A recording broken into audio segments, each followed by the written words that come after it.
एक गांव में दो बूढ़े पति पत्नी रहते थे, मोहन और कौशल्या। और उनका बेटा राजू शहर में नौकरी किया करता था और मोहन गांव में अपने खेतों पर काम किया करता था। राजू रोज सुबह ट्रेन से शहर जाता और शाम होने पर ट्रेन से वापस लौट आता।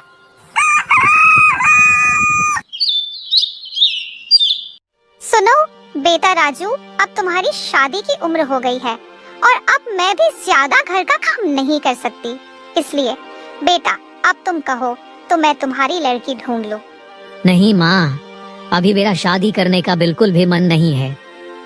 अरे बेटा, अब हम दोनों बूढ़े हो चुके हैं और हर माता पिता की एक इच्छा होती है कि वो अपने बेटे की एक अच्छी लड़की से शादी करवा दे और अपने पोता पोती को खिलाए। ठीक है माँ, आप जैसा चाहेंगी वैसा ही होगा।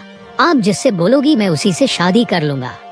राजू की ये बात सुनकर कौशल्या बहुत खुश हो जाती है और कुछ दिनों में एक अच्छी सी लड़की देखकर राजू की शादी करवा देती है। फिर ऐसे ही कुछ साल बीतने के बाद राजू पिता बन जाता है और अपने माता पिता की पोते को खिलाने की इच्छा भी पूरी कर देता है। फिर ऐसे ही कुछ सालों में देखते ही देखते हैं राजू का बेटा रवि बड़ा हो जाता है।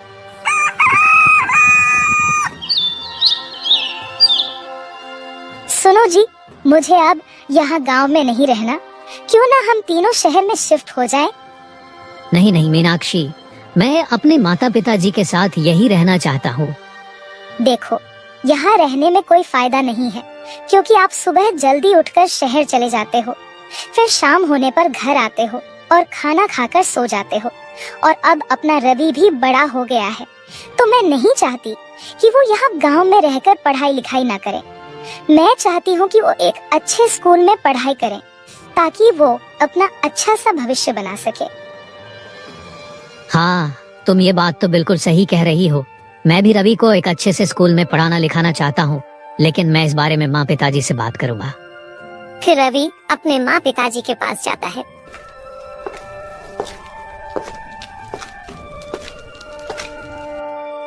सुनो माँ पिताजी, मैं कह रहा था कि मैं मीनाक्षी और रवि को लेकर शहर में शिफ्ट हो जाऊं, क्या? क्यों बेटा, यहाँ बहू को कोई परेशानी है क्या, या तुम्हें कोई परेशानी है? नहीं नहीं माँ, हमें कोई परेशानी नहीं है।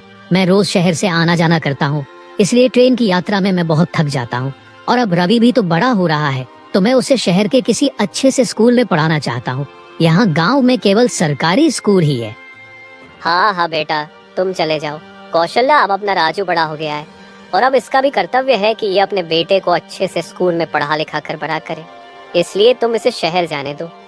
मोहन की ये बातें सुनकर कौशल्या मान जाती है और कुछ ही दिनों में राजू शहर में अपनी पत्नी और अपने बेटे के साथ शिफ्ट हो जाता है और इधर मोहन अपना खेती बाड़ी का काम किया करता था।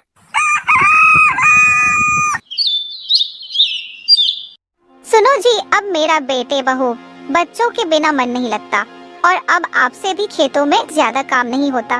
क्यों, अब हम लोग भी उनके पास शहर में रहने के लिए चलें।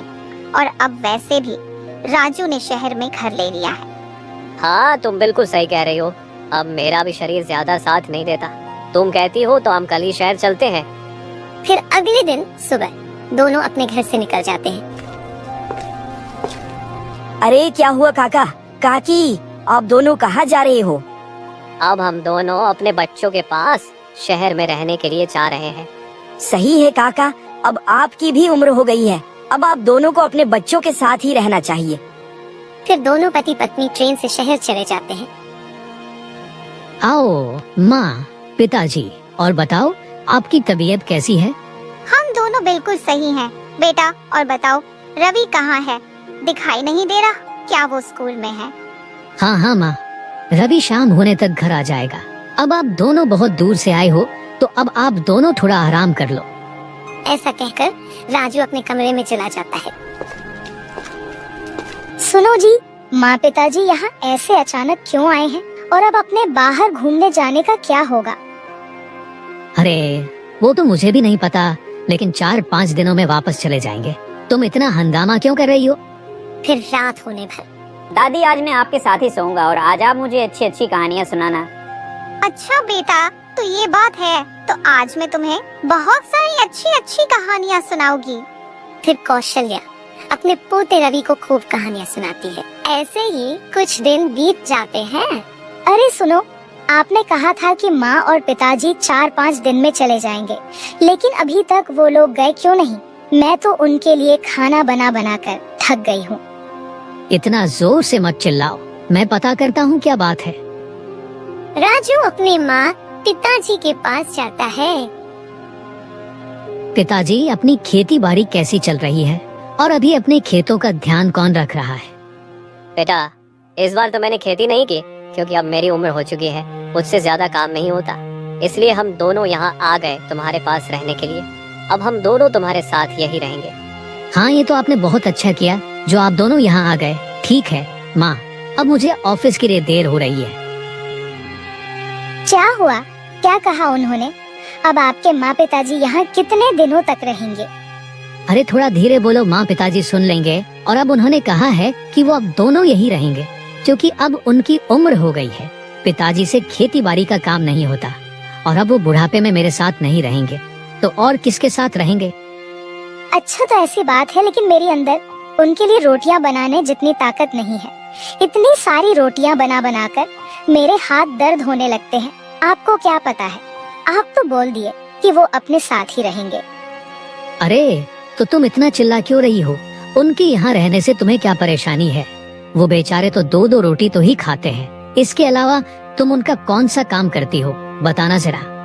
एक तो अपना घर बहुत छोटा सा है, तो इतने लोग एक साथ इस घर में नहीं रह सकते। आप उन्हें बाहर वाले स्टोर रूम में रहने को बोलो। जितना खाना खाएंगे उतना खाना बनाकर उनके मुंह में ठूंस दूंगी और खाना खाकर चुपचाप रहने के लिए बोल देना।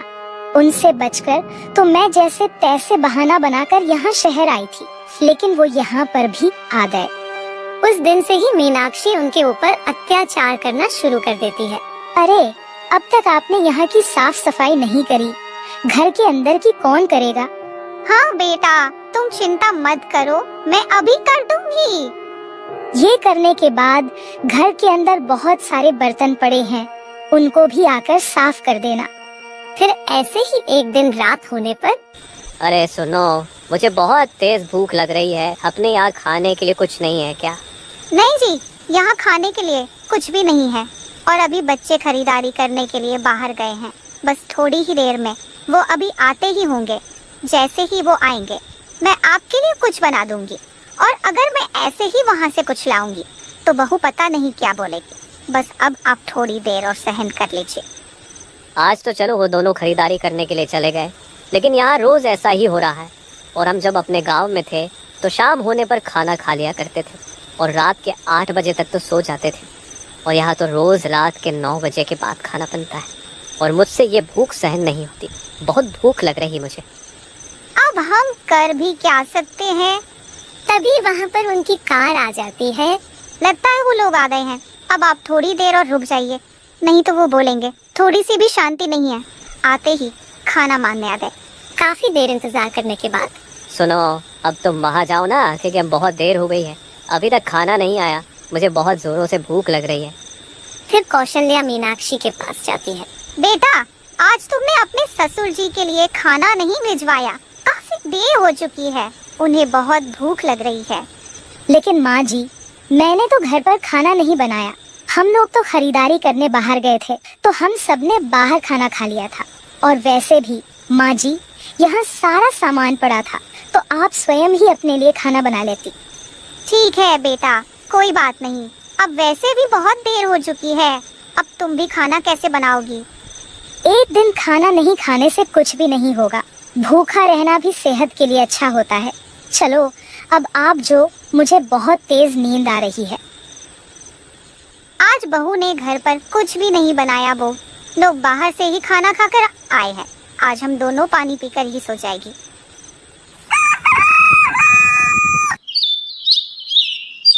माँ, मैं ऑफिस के लिए निकल रहा हूँ। क्या हुआ माँ, आप ऐसे दुखी क्यों दिखाई दे रही हो? रात को ठीक से नींद नहीं आई क्या?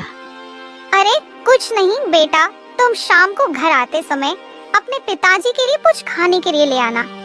हाँ हाँ, बताओ क्या लेकर आना है माँ? बेटा, कल रात से तुम्हारे पिताजी ने कुछ भी नहीं खाया, क्योंकि कल तुम लोग खरीदारी करने के लिए बाहर गए थे और फिर तुम लोग बाहर से ही खाना खाकर आए थे, इसलिए बहू ने भी घर पर कुछ नहीं बनाया था और हमको हर रोज रात को खाना खाते खाते 10 बज जाते हैं। मैं तो भूख सह लेती हूँ, लेकिन तुम्हारे पिताजी से भूख सहन नहीं होती, इसलिए मैं तुमसे कुछ मंगवा रही हूँ। तो इसका मतलब है कि आप दोनों ने कल से कुछ भी नहीं खाया। ठीक है माँ, मैं शाम को ऑफिस से आने के बाद आपके लिए कुछ खाने के लिए ले आऊंगा। अब मैं चलता हूँ माँ।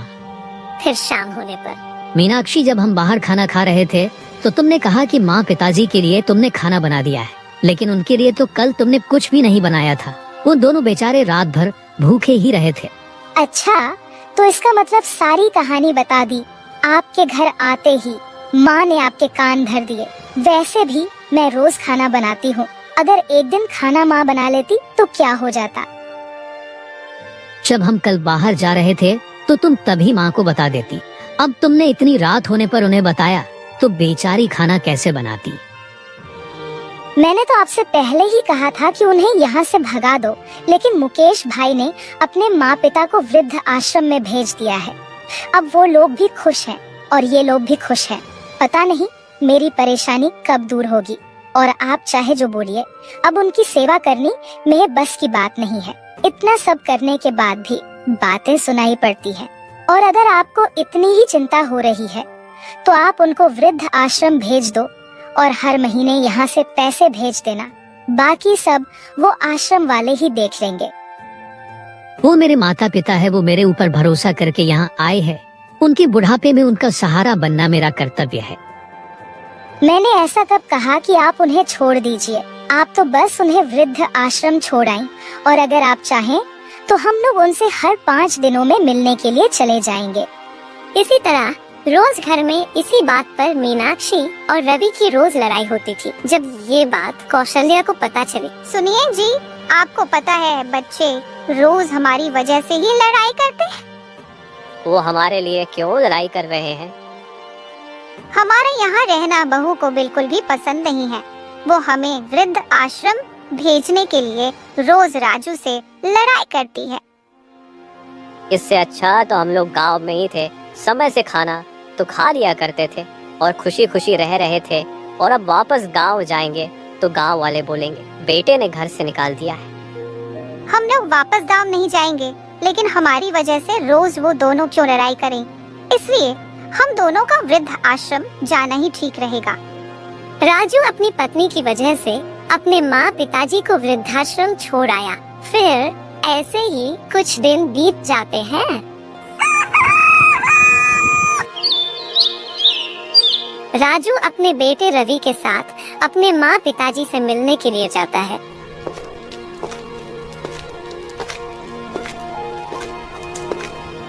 पिताजी दादा दादी यहाँ क्यों रहते हैं? वो लोग हमारे साथ क्यों नहीं रहते? अरे बेटा, अब वो दोनों बूढ़े हो चुके हैं, इसलिए उन्हें यहाँ छोड़ा है। अच्छा, तो इसका मतलब ये है कि जो बूढ़ा हो जाता है उन्हें यहाँ छोड़ जाते हैं। फिर वो दोनों उनके पास अंदर पहुँच जाते हैं। दादी, आप अपने घर कब आओगी? आप मेरे साथ अपने घर चलो ना, मुझे वहाँ पर कहानियाँ सुनाने वाला कोई नहीं है। जरूर आऊंगी बेटा, मैं अपने घर, लेकिन उसके लिए तुम पहले मन लगाकर पढ़ाई करो, फिर मैं वहाँ आऊंगी। फिर थोड़ी देर में राजू अपने माँ पिताजी से मिलने के बाद अपने घर चला जाता है। माँ, मुझे एक हेलीकॉप्टर लाकर दो ना। बेटा, हेलीकॉप्टर लाने के लिए तुम्हें बहुत पढ़ाई करनी पड़ेगी, और फिर बड़े होने के बाद हेलीकॉप्टर खरीद लेना। ठीक है माँ, मैं बहुत पढ़ाई करूँगा और पिताजी जैसा बनूंगा, और अपने लिए मैं एक हेलीकॉप्टर लेकर आऊंगा। जितनी बड़ी बड़ी बातें कर रहे हो बेटा तुम, लेकिन बेटा तुम मुझे अपने हेलीकॉप्टर में बिठाकर घुमाओगे ना? हाँ, मैं आपको और पिताजी को अपने हेलीकॉप्टर में बिठाकर दादा दादी जी के पास छोड़ाऊंगा, क्योंकि जब तक आप दोनों बूढ़े हो जाओगे ना। लेकिन बेटा, तुम हम दोनों को दादा दादी के पास क्यों छोड़कर आओगे? अरे माँ, मुझे पिताजी ने बताया था कि जब लोग बूढ़े हो जाते हैं तो उन्हें जहाँ दादा दादी जी रहते हैं वहाँ छोड़ आते हैं। ठीक है बेटा, बहुत देर हो गई है, तुम जाकर अपने कमरे में सो जाओ।